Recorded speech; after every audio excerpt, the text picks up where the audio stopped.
Welcome back.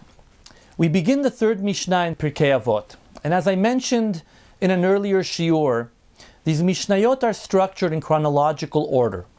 The Mishnah begins, Antignos ish Socho kibel mishimon hatzadik. Antignos, from the city of Socho, received the tradition from Shimon HaTzadik. We know very little about Antignos ish Socho. I believe this is the only literary legacy we have of this great sage. There are no halachot stated in his name that I know of anywhere in Shas. I might be wrong. We know something about his students, and that I will get to in one of the next shiurim. We also know that he was the first Nasi, or head of the Sanhedrin, following the leadership of the Anshe Knesset Hagdolah. He led the Jewish people about 60 years prior to the Maccabean revolt. So we are talking about somewhere around 200 before the Common Era. This is what he taught. Hu haya omer, al tiyu ka'avadim hamishameshim et harav al menat lekabel piras. Do not be like the servant who serves his master in order to receive a reward. Rather, ela hevu ka'avadim hamishameshim et harav al menat shelo lekabel piras. Be like the servant who serves his master completely, unconditionally, for no reward. V'hi mora shamayim alechem, and the awe of heaven will be upon you. On this, writes Harambam, and he's going to translate for us the word piras, nikra hagmul shegomel ha'adam lemi she'ein lo alav chov. The usage of the word piras, and the word piras here means it's the reward, it's the kindness that's given to one who really does not deserve to receive one, or should not be receiving a reward. Rather, he's rewarding him out of kindness and goodness. Kegon, for example, sheyomar le'avdo o livno hakatan o leishto aseh kach ve'ten lecha dinar o shne dinarim. As if one asks his servant, or a young child, or a spouse, do the following for me and I will give you a dinar or 2 dinarim. In other words, you ask your young child to do something for you. A parent does not have to reward the child, but if he chooses to do so, it's out of kindness and goodness. Harambam continues, V'zeh ha'evdel ben piras v'schar.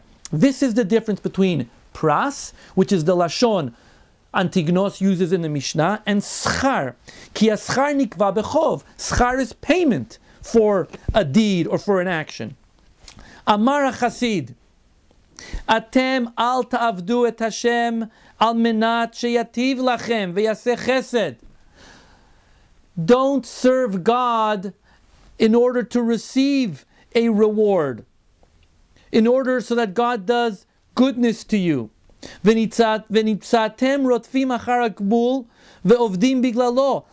the result will be that you are serving God in order to receive this kindness, and you're always running after it. Ella avdu ka'avadim she'einam rotvim achar chesed velo hatava. Rather, serve God out of a sense of love. Serve God completely, unconditionally. Says Harambam, Ratza bazeh sheyu ovdim me'ahava kmo shebi'arnu b'asiri de Sanhedrin. Harambam tells us that we should be serving God not in order to receive a reward, but rather out of a sense of love. And he refers us to a comment he made in the 10th chapter, Be'asiri de Sanhedrin, in the 10th chapter of Masechet Sanhedrin. This chapter is generally referred to as Perek Chelek, and it's made famous because it lists Maimonides' 13 principles of faith. At the beginning of that essay, Harambam bemoans the fact that most people worship God, worship Hashem, for the sake of some material reward or some reward in the world to come, which includes physical things such as good food and a home. In his unique style, Harambam is both serious but facetious. His goal is to make the case for a religious observance that is completely independent of external reward. He uses an analogy to make his point. And I encourage everybody to read the entire essay inside. It's been translated in English, and it's worthwhile knowing it. For our purposes, I'm going to give you a short summary.